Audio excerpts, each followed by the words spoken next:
Namaste. Namaste to everyone. Today I'm going to talk about yoga and stress management. How yoga can help in managing stress. As all of us we know, we are going to celebrate 11th International Yoga Day on 21st June. In this regard, the SVYASA University is going to have the Yoga Saptah week, in which there are 21 sessions conducted on different topics, out of which today's topic is yoga for stress management. So before going to the stress and how yoga can manage the stress, I would like to brief the yoga. What is yoga? As we know, the yoga word has come from yuj word, and yuj means to unite, to combine. Yujyate anen iti yoga is the basic definition of yoga given in ancient text, which says that yoga is something, yoga can be defined when we try to combine or club the individual consciousness with the supreme consciousness. And there are different definitions of yoga given in different yogic texts. In Patanjali Yoga Sutra, the definition is given yoga sa chittavritti nirodha. Yoga is the way by which we can control the mind. In Bhagavad Gita, yoga has been defined samatvam yoga uchyate yoga karmeshu kausalam. Samatvam yoga uchyate, evenness of mind in all the circumstances, is also known as yoga. Yoga karmeshu kausalam, the another definition from Bhagavad Gita, it says perfection in action, skillful action is known as yoga. The fourth definition of yoga given in Yoga Vasishtha text, mana prasamana yoga iti vidyate. Yoga is a skill or technique by which we can calm down or silence the mind. So if we say the different definitions of yoga in different yoga text, it says finally how to be healthy and happy, how to bring the connectivity between the mind and body, how to balance between the mind and body functioning. So this is the aim and objective of all the yoga text, and basically the definition of yoga also talks in the same line. Now, yoga has been understood in a different manner by different people. Still, we have misconception about yoga. We think that yoga is just like a physical exercise, the other form of physical exercise, where we try to bend the body, we try to build up our physical stamina, muscle tone and all that. But yoga is something beyond that. It is much more above that. Yoga is a lifestyle. It is a lifestyle management. How we can live a healthy and happy life following the path of yoga. That is the main purpose and goal and objective of yogic lifestyle or yoga. So when we say yoga or yogic lifestyle, it means whatever we perform in day-to-day activity from day till night, everything can be converted into the yoga. But we think performing 1 hour of asana practice, mudra, pranayama, bandha, that itself or meditation is known as yoga. No.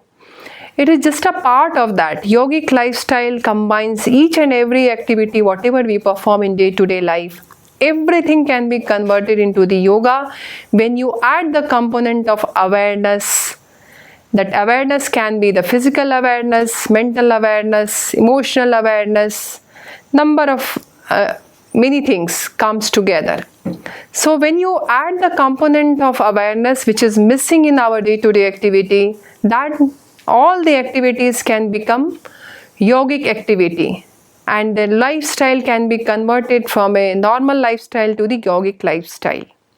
So awareness is very important component in yoga, which gives main emphasis and focus when we perform any type of practice. Either it is a meditation practice or asana or pranayama. The simple example, when we breathe, we are not bothered, we are not at all aware about that we are breathing in and breathing out.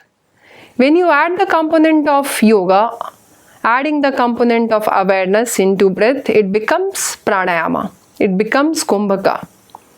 When you become aware about the outside world and the inside world, that becomes meditation. You perform lot of physical activity in aerobic gym and other form of physical exercise. But when you add the breath awareness and the body awareness into the same practice, it becomes yogic practices.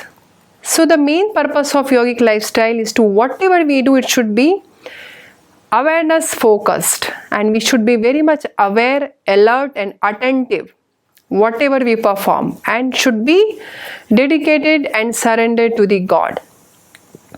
As we know, the yoga has been also divided into the 4 streams, which are Raj Yoga, Bhakti Yoga, Jnana Yoga and Karma Yoga. In brief, when we say about Raj Yoga, the asana, pranayama, meditation, mudra, bandh is a part of Raj Yoga, known as Ashtanga Yoga also, as it has 8 limbs. The Bhakti Yoga is a path of surrender, when you surrender everything to God without expecting anything in return. Ishwar Pranidhan concept, which is related to Bhakti Yoga, path of devotion. The Jnana Yoga is a path of intellect, when you try to be in a company of good people, attending good satsang, good lecture, and where you can learn and earn more and more knowledge, which will be helpful for our future growth or personal growth. The last one is Karma Yoga, well defined in Bhagavad Gita text, Yoga Karmeshu Kausalam, and then the Karmanye Badika Raste Ma Phaleshu Kadachana Ma Karm Phal Heturbhu Ma Te Sangostu Karmani. Without expectation of fruit, keep performing your action, because action, how best we can perform it, is in our hand. The result is not in our hand. But in our life, we are behind result, and because of thinking, because of attached with the result part, we are not able to perform, give our best into the work. So this is in brief the 4 streams of yoga. The purpose of 4 streams of yoga is also to make everyone healthy, happy, without attaching to the materialistic world, and grow in the path of spirituality. In a broader sense, the aim of yoga or yogic lifestyle is to attain moksha, liberation, self-realization, or we call it samadhi. But for common people, for us, for normal people, for we people, what is required? We want to be healthy and happy. But what is the problem?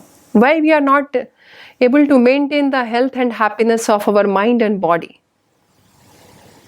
And we know that if body is not well, mind is, of course, it will get affected. If mind is not well, if mind is very tensed, then of course it will affect your body in a different form. Like it will affect your body, and you will be suffering from different types of NCDs, non-communicable diseases. In this regard, I would like to place the attention towards the role of mind into the yoga. Because yoga, mind and stress, these 3 words are very much interconnected.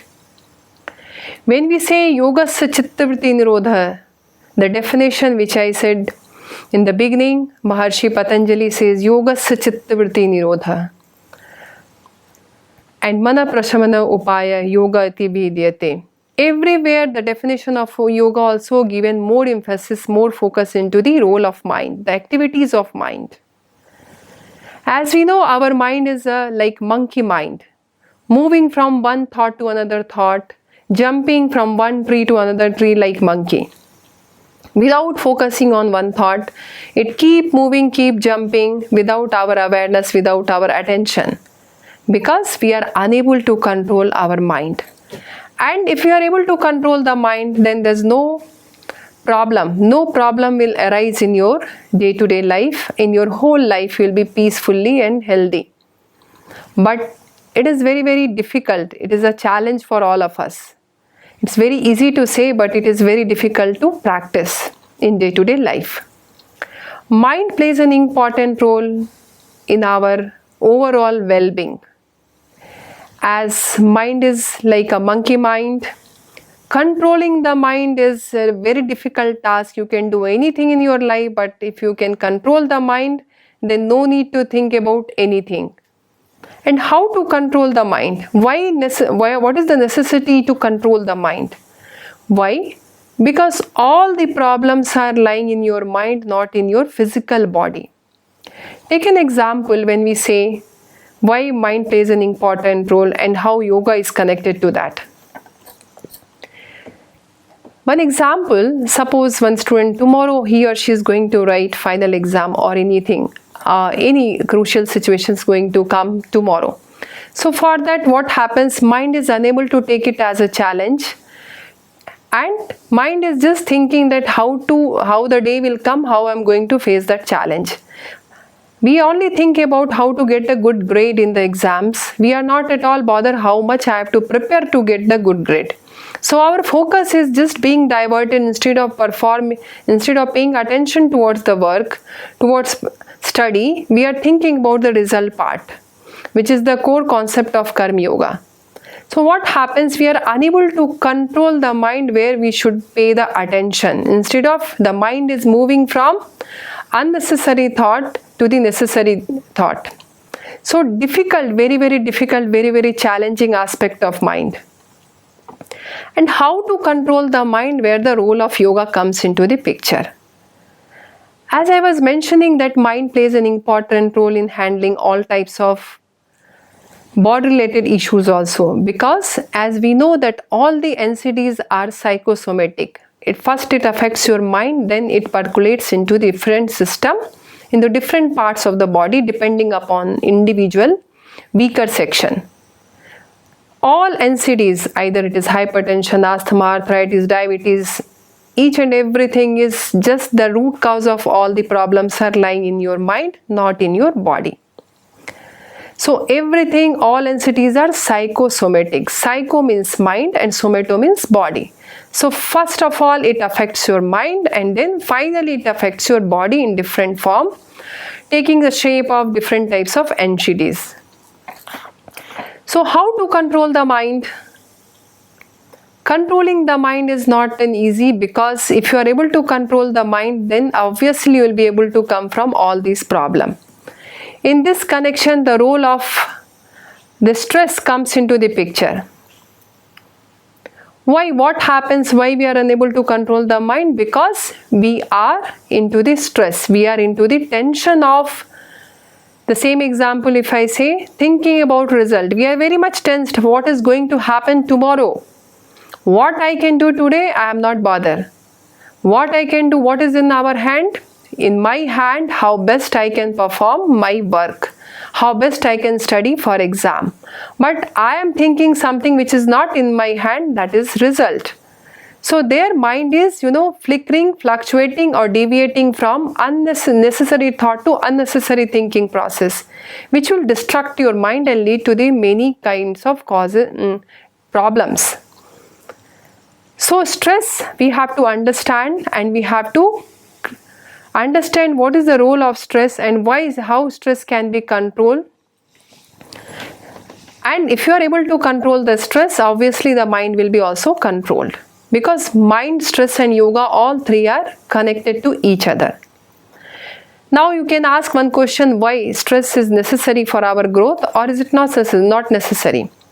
Of course, if you know that stress, the definition in ancient texts, the stress is defined as speed of mind. So definition itself says that speed of mind. So speed of mind, if you are able to control the speed of mind, you will be able to control the stress also. And stress is necessary for individual growth. I don't deny that. In this connection, there are two types of stress, eustress and distress. What is eustress? Positive stress, which is individual should take the positive stress to grow in their life. Suppose for exam I need to study, I should study so that I'll get good grade. That is eustress. What is distress? The same example. If I only keep thinking about tomorrow's result, the grade which I should get, maybe O+, E+, excellent or outstanding, but I have not put effort for that, and I'm just keep on thinking about that grade without putting any effort for study. That is distress, which is not necessary at this stage to take, which is not in your hand. So distress is not necessary, which is negative stress, which will affect your health and body and mind. So you should only have that eustress, positive stress. And positive stress is very much necessary for individual growth. When we talk about negative stress, distress, there the role of yoga and role of yoga comes into the picture. And there are different ways by which we can control the distress, and controlling the distress, we can also control our mind. There are different practices: asana, pranayama, mudra, bandh, meditation. Out of which I would like to just brief the cyclic meditation practice, the SMIT program, which is devised by Dr. H.R. Nagendraji, the president of S-VYASA University, long back. And we have the evidence, scientifically we have proven that the SMIT program and the cyclic meditation, the practice part of it, it has tremendous effect in controlling distress and controlling your mind. Cyclic meditation is in a form of cycle of stimulation and relaxation, which can be really used to reduce or to control the speed of mind by which we can overcome from the distress. So cyclic meditation is one of the effective meditation tool, and it has proven and it has been scientifically seen that if you keep performing cyclic meditation practice over a period, you will be able to control the level of stress and the level of the number of thoughts you can cut down day by day, slowly and gradually, which was there maybe from last few days, but today if you compare performing this cyclic meditation over a period, you can see the tremendous change has come. You are able to control, cut down the number of thoughts per minute which is taking place in your mind, and once you are able to reduce the number of thoughts per minute in your mind, speed of mind, obviously you will be able to control your stress. And of course, controlling stress in terms of distress, not the eustress, because distress is the cause of all the problem. The cyclic meditation has proven, also it has scientifically proven, that 35 minutes of cyclic meditation practice is equivalent to 6 hours of sleeps. It also increases the metabolism activity. It makes you calm, cool, and physically, mentally, you will be able to maintain the silence, peace throughout your day if you keep performing cyclic meditation as a part of your day-to-day lifestyle. So, in nutshell, I would like to brief my talk, yoga and stress management and yoga for stress management. Like, yoga plays an important role because yoga is connected to the mind, because yoga deals only with the mind and mental functions and mental activities. Reducing the mental activities, focusing more on mental peace and mental calmness.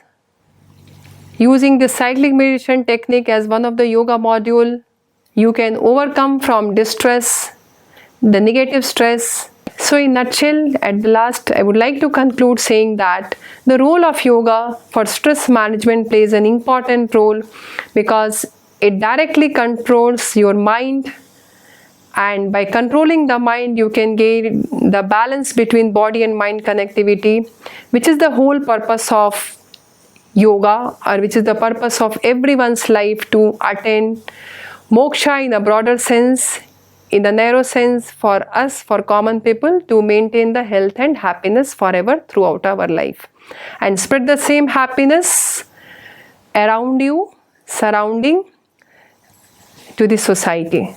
Thank you. Thank you. Namaste.